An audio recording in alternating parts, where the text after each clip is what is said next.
زبان محرم از کلم عیشا وسیم قسط نمبر 6 پھپھو خاموش ہو جائیں ورنہ شایان شاہ نے انہیں اپنی بھاری آواز میں مخاطب کیا جو رونے کی وجہ سے ہوئی تھی۔ رائمہ بھی شایان کے ساتھ کھڑی آنسو بہا رہی تھی۔ زنیرہ شاہ نے شایان کے بھاری لہجے میں کہی بات پر نگاہیں اٹھائیں اور شایان پر ٹکا دیں۔ شایان کا وجود ان کے لیے ہمیشہ سے ہی گھنی دھوپ میں چھاؤں جیسا تھا۔ اگر دیکھا جائے تو زنیرہ کے لیے بہت سے وجود ایسے تھے مگر زنیرہ شاہ نے خود اپنے لیے یہ سزا چنی تھی۔ مگر کب شایان اپنی ضدی پھپھو کو اپنی چھاؤں میں رہنے کا عادی بنا گیا، اس سفر میں زنیرہ شاہ شایان کی عادی اور شایان اپنی پھپھو کا دیوانہ بنتا گیا اور یقیناً یہ سفر تاعمر برقرار رہنے والا تھا۔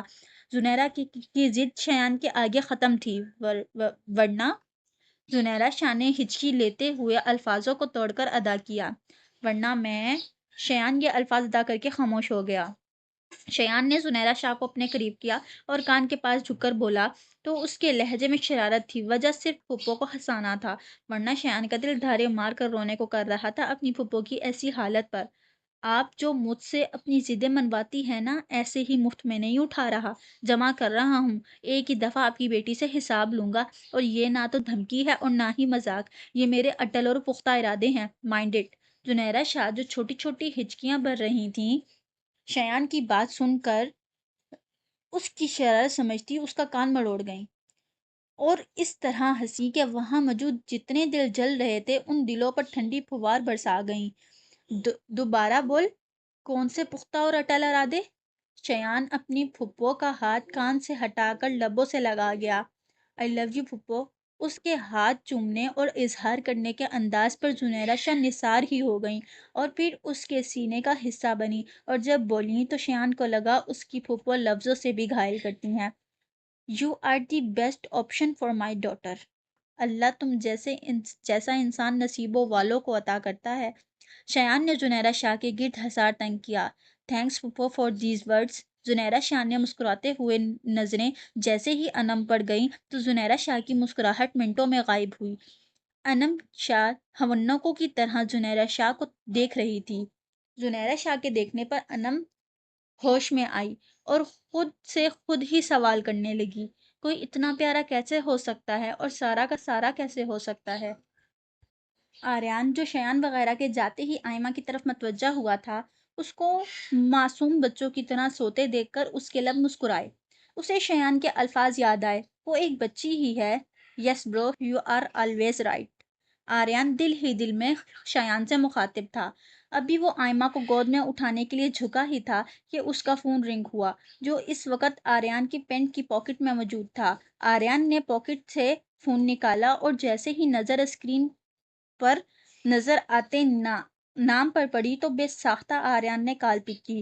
آریان نے کال اٹھاتے ہی جو الفاظ مقابل کے لیے استعمال کیے تھے وہ کچھ یوں تھے، بغیرت، گھٹیا، منحوس، کتے، الو کے۔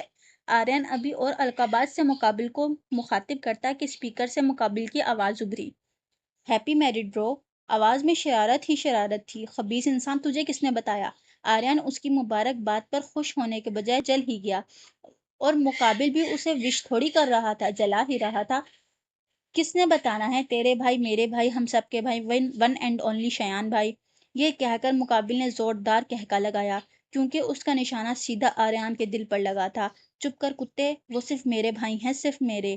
آریان مقابل کو کم خود کو زیادہ یقین دلا رہا تھا کیونکہ شایان نے کام ہی ایسا انجام دیا تھا اور اس بات پر کوئی واقف ہو نہ ہو، مقابل ضرور تھا کہ آریان شایان کو لے کر کتنا پوزیسو ہے۔ اچھا چل کر یار، میں فلائٹ میں تھا اس لیے تیری کال پک نہیں کر سکا۔ سوری جانی، اس وقت نا مجھے تجھے دیکھنے کو دل کر رہا ہے۔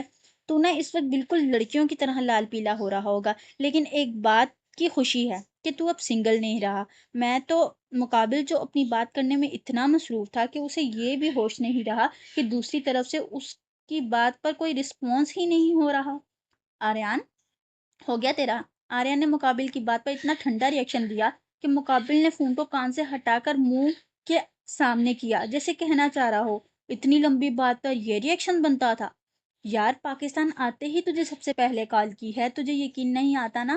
تو وہ ابھی بول ہی رہا تھا کہ فون میں سے ٹو ٹو کی آواز سن کر اسے اپنی بے عزتی کا بہت شدت سے احساس ہوا۔ وہ جو ایئرپورٹ سے اپنے گھر پہنچا تھا اور گھر میں قدم رکھنے سے پہلے ہی اپنے جگری یار کو کال کی تھی اپنی واپسی کا بتانے کے لیے، پر مقابل اپنے غصے تلے اس کے ارمان رون چکا تھا۔ تجھے تو میں مل کر سیٹ کرتا ہوں کمینے، وہ خیالوں میں آریان سے مخاطب ہوا تھا اور قدم گھر کے اندرونی حصے کی طرف بڑھائے۔ گھر اس وقت پورا اندھیرے میں ڈوبا ہوا تھا۔ اس نے اپنے فون کی ٹارچ آن کی اور راہداری سے گزر کر سیڑھیوں کی طرف جیسے ہی قدم اٹھائے، ایک نازک وجود مقابل کے سینے سے ٹکرایا۔ وہ نازک وجود زمین بوس ہوتا اس سے پہلے ہی مقابل نے اس وجود کی کمر کے گرد اپنا مضبوط حصار بنا کر اسے گرنے سے بچایا۔ مقابل کے ہاتھ اپنی کمر پر محسوس کر کے نازک جان کی سانسیں جو پہلے ہی نارمل نہ تھیں وہ مزید خراب ہوئیں۔ کون؟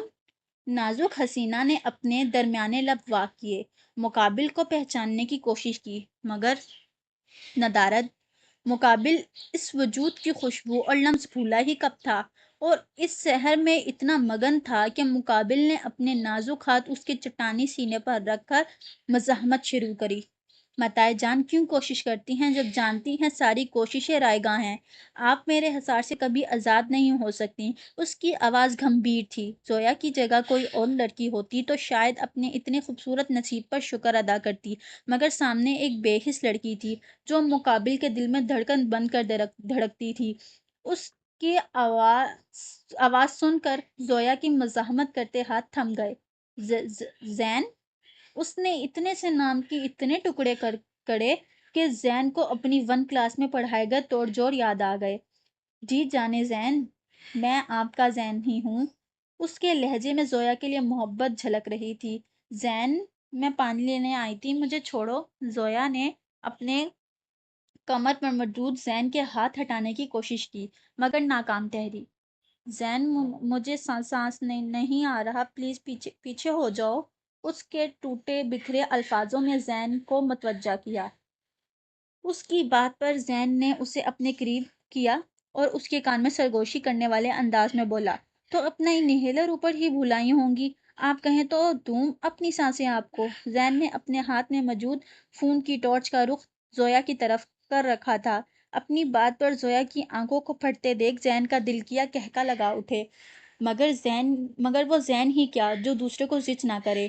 نہیں، میں سچ میں ابھی۔ زویا بات مکمل کرتی کہ زین نے بیچ میں ہی ٹوکا، میں بھی سیریس ہوں، میں نہ آپ کو کر کے دکھاتا ہوں۔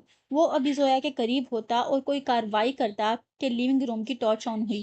زویا جو آنکھوں کو بار بار کھول رہی تھی، اپنی سانسوں کا تسلسل برقرار رکھنے کے لیے لمبے لمبے سانس لے رہی تھی، لائٹ آن ہونے پر اپنی آنکھیں زور سے میچ گئی۔ اس کے بچوں کے سے انداز پر زین کا کہکا فضا میں گونجا، کہنے کو آپ مجھ سے 3 سال بڑی ہیں، مگر لگتی مجھ سے 3 سال چھوٹی ہی ہیں۔ زین کے کہکے اور الفاظوں پر زویا کو غصہ آیا تھا اور اسے دھکا دے کر اس سے دور ہو کر سینے پر ہاتھ رکھ کر گہرے گہرے سانس لینے لگی۔ زین نفی میں سر ہلاتے ہوئے لیونگ روم میں موجود صوفوں کی سائڈ ٹیبل کی جانب اپنے قدم بڑھا گیا۔ ٹیبل کے نچلے حصے میں چھوٹی سی مگر خوبصورت سٹائل میں بنی دراز میں سے انہیلر نکالا اور زویا کے پاس تیز قدم اٹھاتا پہنچا۔ یہ بھی زین صاحب کے ہی آرڈرز تھے۔ اس نے ہر جگہ پر انہیلرز رکھوائے تھے تاکہ زویا کو جب بھی اٹیک آئے تو وہ فوراً انہیں استعمال کر سکے۔ جس کی واقعی اب حالت خراب ہو رہی تھی۔ زویا جو اپنی سانسوں کی ڈور کو سلجھانے میں ہلکان ہو رہی تھی، زین کو اپنے پاس آتے دیکھ کر نفی میں سر ہلانے لگی۔